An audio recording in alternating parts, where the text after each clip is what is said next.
Assalamualaikum warahmatullahi wabarakatuh. Selamat pagi Mbak Kinkin dan teman-teman sekalian.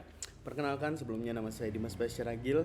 Dan kali ini saya ingin mempresentasikan mini skripsi saya yang berjudul Hubungan antara frekuensi penggunaan media sosial berformat video pendek dengan prokrastinasi akademik pada mahasiswa ilmu komunikasi UNJ angkatan 2021. Oke, sebentar. Baik.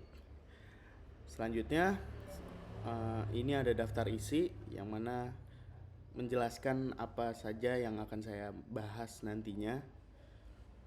Mulai dari pendahuluan, landasan teori, metode penelitian, sampai ke daftar pustaka.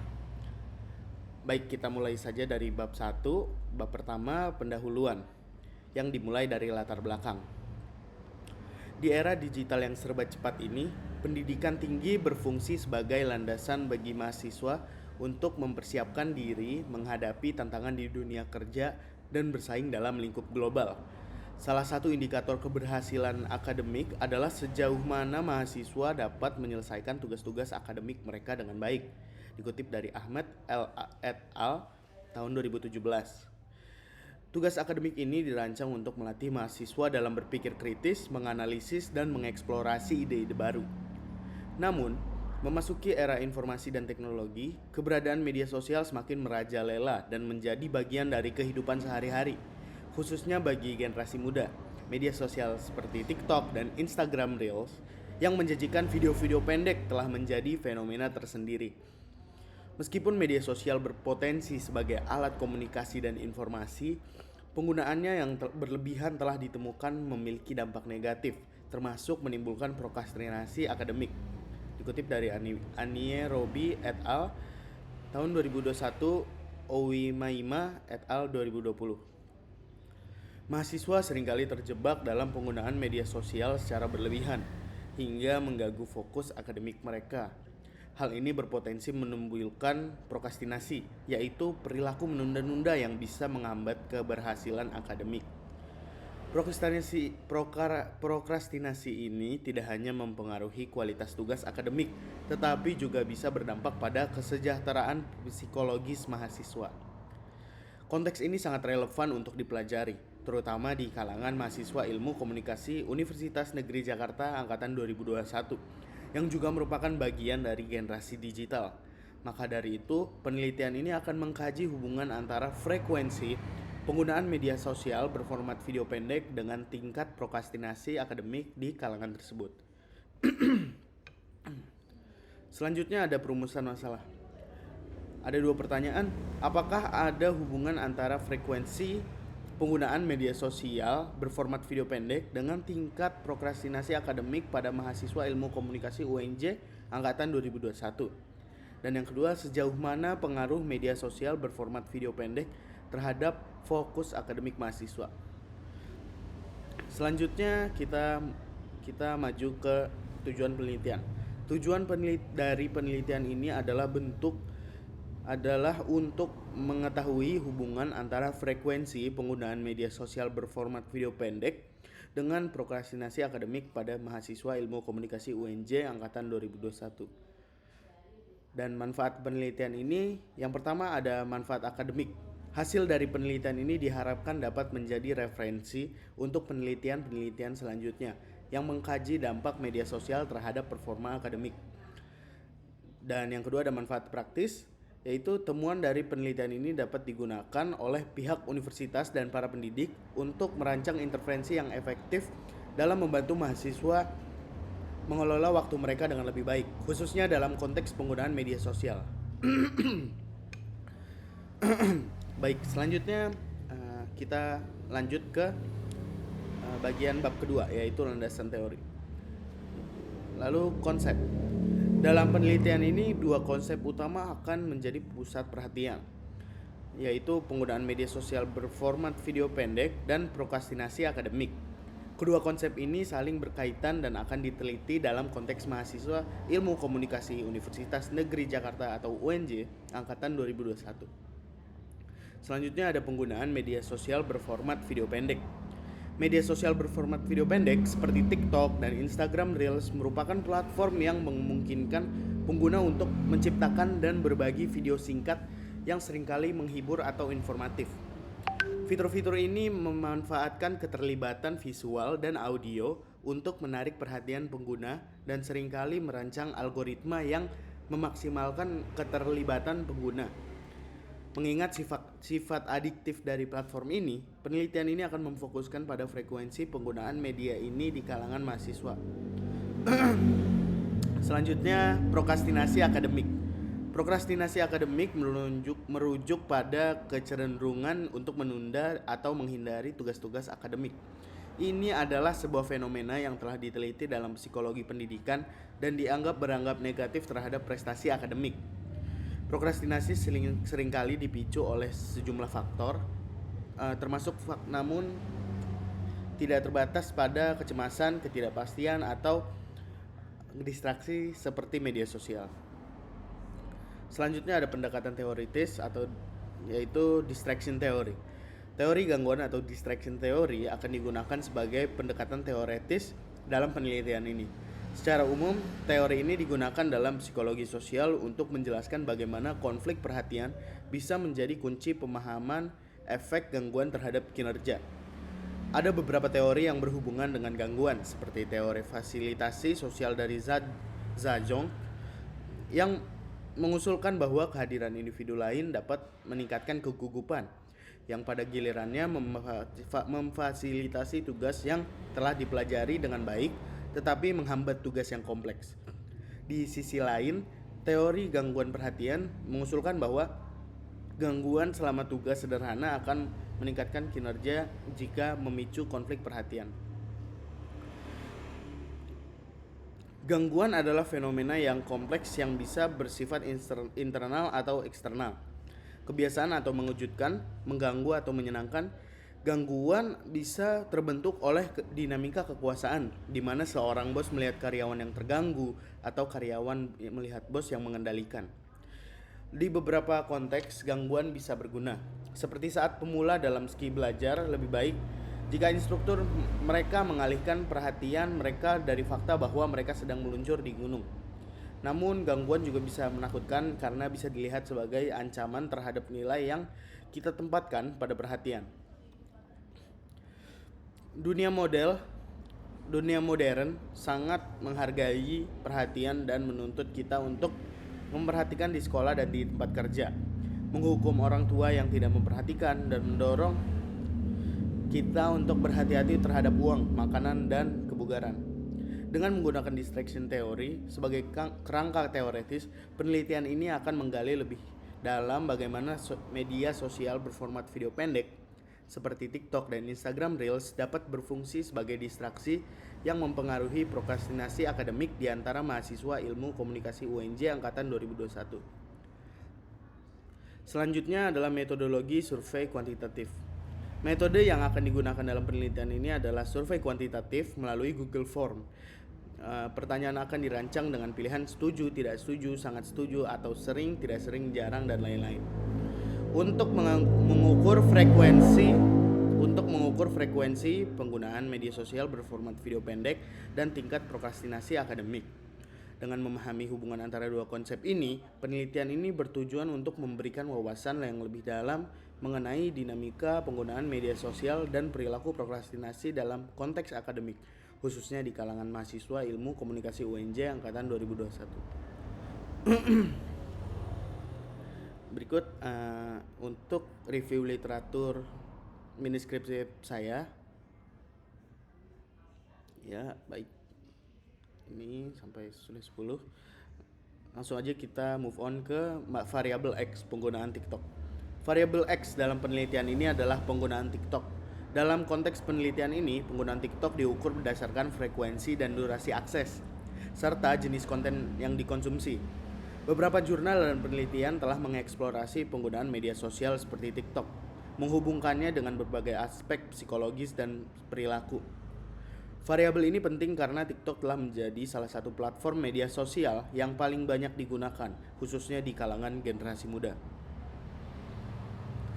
Selanjutnya ada variabel Y, prokrastinasi akademik. Variabelnya adalah prokrastinasi akademik, yang dalam penelitian ini diukur melalui tingkat penundaan atau kelambanan dalam menyelesaikan tugas akademik. Prokrastinasi akademik telah diteliti secara luas dalam literatur psikologi dan pendidikan, dan dianggap mempengaruhi kualitas akademik dan kesejahteraan mahasiswa. Selanjutnya adalah model penelitian. Model penelitian ini menggunakan pendekatan kuantitatif dengan desain survei. Data akan diambil melalui kuesioner online yang disebarkan kepada target responden, yaitu mahasiswa ilmu komunikasi UNJ angkatan 2021. Analisis data akan dilakukan dengan metode statistik, termasuk analisis korelasi dan regresi untuk mengetahui hubungan antara variabel X dan Y. Selanjutnya ada hipotesis teori. Berdasarkan latar belakang dan review literatur, hipotesis teoritis yang diajukan adalah: yang pertama, terdapat korelasi positif antara frekuensi penggunaan TikTok dan tingkat prokrastinasi akademik. Yang kedua, terdapat korelasi negatif antara jenis konten TikTok yang bersifat edukatif dan prokrastinasi akademik. Dan yang ketiga, faktor-faktor lain seperti durasi penggunaan dan waktu akses juga mempengaruhi tingkat prokrastinasi akademik. Selanjutnya kita lanjut ke bab 3, yaitu metode penelitian. Yang pertama ada paradigma penelitian. Dalam penelitian ini, paradigma yang digunakan adalah positivisme. Paradigma positivisme memandang bahwa realitas dapat diukur dan dianalisis secara objektif. Pendekatan ini sesuai dengan tujuan penelitian ini yang mengkaji hubungan antara penggunaan TikTok dan prokrastinasi akademik, di mana variabel-variabel tersebut dapat diukur dan dianalisis secara empiris. Yang kedua ada pendekatan penelitian. Pendekatan kuantitatif akan digunakan dalam penelitian ini. Pendekatan ini memungkinkan untuk mengukur variabel secara numerik dan melakukan analisis statistik yang selaras dengan tujuan penelitian ini untuk mengidentifikasi hubungan atau korelasi antara variabel. Yang ketiga ada metode penelitian. Dalam metode penelitian ini, metode yang akan digunakan adalah metode survei. Menurut Creswell, metode survei adalah salah satu pendekatan dalam penelitian kuantitatif yang memungkinkan pengumpulan data dari sekelompok individu yang dipilih dari populasi yang lebih besar. Keuntungan menggunakan metode survei adalah kemampuannya untuk mendapatkan informasi dari sejumlah besar responden dalam waktu yang relatif singkat. Survei akan dilakukan dengan menggunakan kuesioner yang didistribusikan melalui Google Form. Kuesioner akan memuat sejumlah pertanyaan yang dirancang untuk mengukur variabel yang ada di dalam penelitian ini, yaitu menggunakan TikTok dan Instagram Reels serta prokrastinasi akademik responden. Format pertanyaan dalam kuesioner akan menggunakan skala Likert yang memungkinkan responden untuk menyatakan sejauh mana mereka setuju atau tidak setuju dengan pertanyaan yang diberikan. Pernyataan yang diberikan. Jadi yang memungkinkan responden untuk menyatakan sejauh mana mereka setuju atau tidak setuju dengan pernyataan yang diberikan. Pemilihan metode survei ini dianggap sesuai dengan judul dan fokus penelitian, yaitu untuk mengkaji dan membandingkan tingkat keterlibatan pengguna TikTok dan Instagram Reels dalam konteks prokrastinasi akademik. Survei secara online melalui Google Form dianggap efektif mengingat populasi dalam penelitian ini, yaitu mahasiswa, umumnya sudah akrab dengan teknologi dan media sosial. Selanjutnya ada informan penelitian, populasi, sampel, dan teknik penarikan sampel. Dalam penelitian ini, fokus akan diberikan pada populasi mahasiswa Universitas Negeri Jakarta yang aktif menggunakan TikTok dan Instagram Reels. Alasan memilih populasi ini adalah karena mahasiswa tersebut diasumsikan memiliki tingkat kebutuhan dan tuntutan informasi yang tinggi, serta lebih cenderung mengalami prokrastinasi. Sampel penelitian akan diambil dari berbagai fakultas dan jurusan di universitas ini untuk memastikan representasi yang luas. Teknik penarikan sampel yang digunakan adalah simple random sampling, dianggap sebagai metode yang paling efisien dan minim bias untuk penelitian ini. Metode ini sesuai untuk digunakan dalam penelitian berbasis survei dan telah banyak digunakan dalam penelitian sejenis. Selanjutnya ada ukuran sampel. Ukuran sampel dalam penelitian ini akan dihitung menggunakan rumus Slovin dengan tingkat kepercayaan sebesar 95%. Rumus Slovin memberikan ukuran sampel yang optimal dan mereduksi bias sampel, sehingga hasil dari penelitian ini dapat dianggap representatif untuk populasi mahasiswa Universitas Negeri Jakarta. Perhitungan ukuran sampel ini juga mempertimbangkan penggunaan skala Likert dalam kuesioner yang akan memfasilitasi analisis data kuantitatif lebih lanjut. Dengan memanfaatkan rumus ini dan mempertimbangkan margin of error serta tingkat respons yang diharapkan, ukuran sampel akan dihitung untuk memastikan keakuratan dan keandalan data. Selanjutnya ada hipotesis riset. Hipotesis riset yang akan diuji dalam penelitian ini adalah terdapat hubungan yang signifikan antara penggunaan Instagram Reels dan kecenderungan terdistraksi di antara mahasiswa Universitas Negeri Jakarta. Hipotesis ini didasarkan pada distraction theory yang menyoroti bagaimana media sosial seperti Instagram Reels bisa menjadi sumber distraksi dalam konteks akademis atau profesional. Selanjutnya ada hipotesis statistik. Untuk menguji hipotesis riset secara statistik, kita akan menggunakan uji korelasi Pearson. Hipotesis null atau H0 akan menyatakan bahwa tidak ada hubungan antara penggunaan Instagram Reels dan kecenderungan terdistraksi. Hipotesis alternatif H1 akan menyatakan bahwa ada hubungan yang signifikan antara variabel-variabel ini. Selanjutnya ada metode pengumpulan data. Metode pengumpulan data yang akan digunakan adalah survei menggunakan kuesioner online. Kuesioner akan didistribusikan melalui Google Forms dan akan mencakup pertanyaan yang dirancang untuk mengukur sejauh mana mahasiswa menggunakan Instagram Reels dan sejauh mana mereka merasa terdistraksi dalam kegiatan sehari-hari mereka. Kuesioner ini akan menggunakan skala Likert untuk memfasilitasi analisis kuantitatif. Referensi kuesioner diambil dari berbagai jurnal dan studi terdahulu yang telah menggunakan metode serupa dalam penelitian mengenai media sosial dan distraksi. Selanjutnya ada validitas. Untuk memastikan validitas instrumen penelitian, kami akan menggunakan metode validasi konten, di mana pernyataan dalam kuesioner akan dikaji oleh beberapa ahli di bidang psikologi sosial dan media sosial. Selanjutnya analisis faktor konfirmatori akan digunakan untuk memeriksa validitas konstruk dari instrumen. Skala yang digunakan dalam paper ini adalah skala Likert 5 poin. Dan setelah melakukan pengujian, kami mendapatkan hasil validitas variabel X dan Y yang cukup tinggi, masing-masing di atas 0,7 yang menunjukkan tingkat validitas yang memadai. Yang ke-10 ada reliabilitas. Untuk menguji reliabilitas instrumen, kami akan menggunakan metode uji Cronbach-Alpha. Metode ini memungkinkan kita untuk memeriksa sejauh mana item-item dalam kuesioner saling berkorelasi dan oleh karena itu mengukur konsep yang sama. Skala Likert 5 poin juga digunakan dalam penilaian ini. Setelah melakukan pengujian, kami mendapatkan nilai Cronbach-Alpha untuk variabel X dan Y yang adalah 0,8 dan 0,82, menunjukkan tingkat reliabilitas yang baik untuk instrumen penelitian ini. Dengan menggunakan metode validitas konten dan uji Cronbach-Alpha, kami yakin bahwa instrumen penelitian ini memiliki validitas dan reliabilitas yang tinggi dan oleh karena itu cocok untuk digunakan dalam penelitian ini. Selanjutnya ada analisis data. Terdapat analisis data univariat dan bivariat. Dalam tahap ini, analisis data akan difokuskan pada deskripsi statistik dari setiap variabel, baik variabel X maupun variabel Y. Tujuannya adalah untuk memberikan gambaran umum tentang distribusi data, termasuk mean, median, modus, serta ukuran penyebaran seperti rentang, kuartil, dan deviasi standar.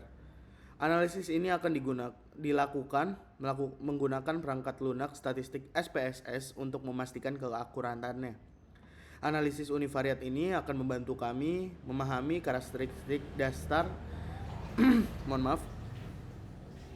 Analisis univariat ini akan membantu kami memahami karakteristik dasar dari data yang telah dikumpulkan dan akan menjadi fondasi untuk analisis lebih lanjut. Selanjutnya adalah analisis bivariat. Setelah memahami distribusi dan karakteristik dari masing-masing variabel, kami akan melanjutkan ke analisis bivariat untuk mengeksplorasi hubungan antara variabel X dan variabel Y.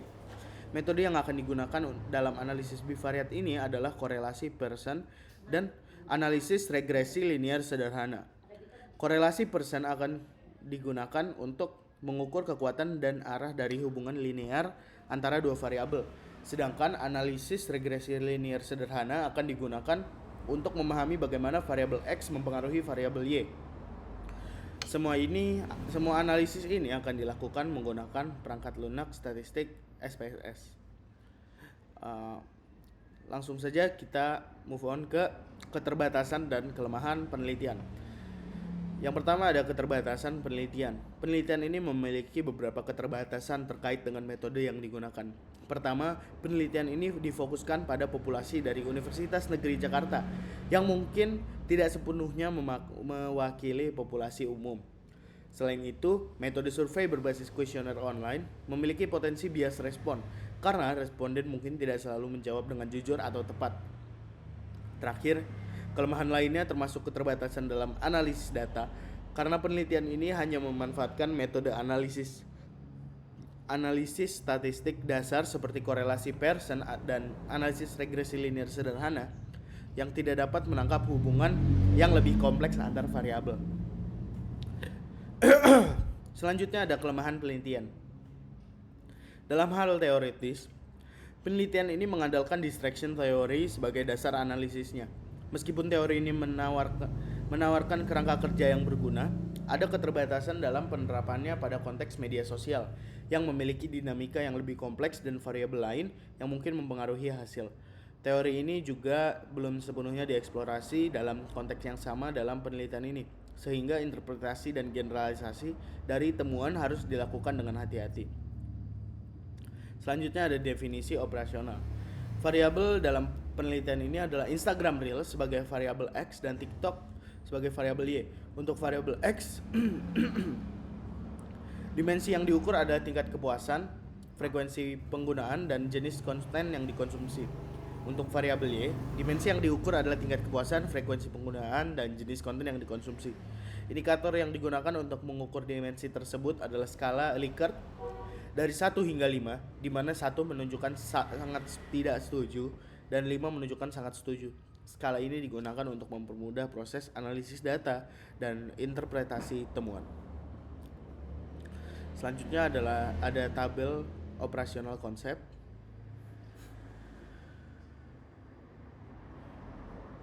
Ini dan daftar pustaka. Baik, mungkin sekian presentasi paper dari saya. Apabila ada kekurangan mohon dimaafkan. Terima kasih. Wassalamualaikum warahmatullahi wabarakatuh.